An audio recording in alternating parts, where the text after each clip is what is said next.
এই প্রিয় নেত্রী আমাদের মাঝ থেকে যদিও চলে গিয়েছে, আমি বলবো যে আমাদের মাঝে থেকে যায়নি, ওনার হয়তো দেহটাই চলে গেছে, কিন্তু ওনার যে কৃতকর্ম, ওনার যে ভালো গুণাবলী, ওনার যে ভূমিকা, উনি যে সমস্ত বিগত দিনের উনি যে সমস্ত কার্যকলাপ করেছে দেশের মানুষের প্রতি, দেশের প্রতি ওনার যে ভালোবাসা, সেটি ক্ষতি যে উনি যাওয়া আমাদের মাঝ থেকে বিদায় নেওয়ার পরে যে আমাদের যে অপূরণীয় ক্ষতিটা হয়ে গেল, এই ক্ষতিটা কোনোভাবেই পূরণ করা সম্ভব নয়।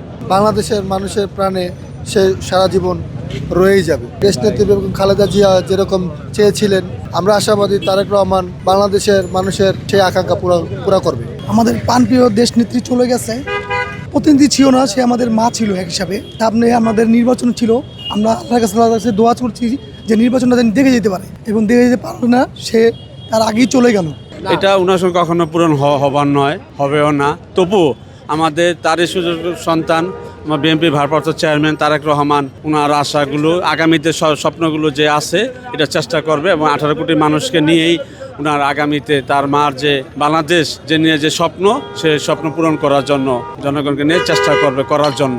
তার শূন্যস্থান পূরণ করার মতো নেই, কারণ তারপর আমরা আল্লাহর কাছে দোয়া করতেছি, ওনার যোগ্য সন্তান আছে জনাব তারেক রহমান, ইনশাল্লাহ আমরা আল্লাহর কাছে দোয়া আশা করি আল্লাহর কাছে উনি অবশ্যই এটা চালিয়ে নিতে পারবে, এটা আমার খুবই আশা। আল্লাহর কাছে আমরাও প্রার্থনা করতেছি, আল্লাহ রব্বুল আলামিন যেন ওনাকে সেই জ্ঞান দান করে, যেন আবার ওনার মায়ের মতন যেন উনি আবার এই দেশটাকে পরিচালনা করতে পারে। আপসরীয় নেত্রী 18 কোটি মানুষের বা নেত্রী, এবং আমাদের আগামী প্রজন্ম নেত্রীর, এবং তার অনেক কিছু আদর্শকে নিয়ে আমাদের মানুষের শিকার চলার আছে।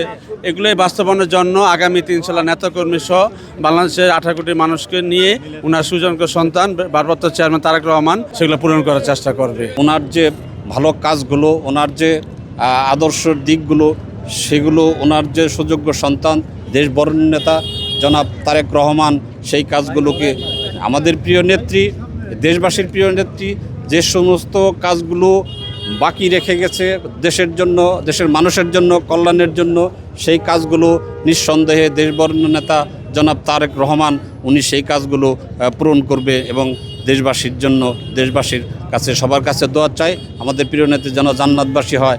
আমাদের এই প্রিয় নেত্রীর কাছে সবার কাছে এই দোয়া কামনা করি।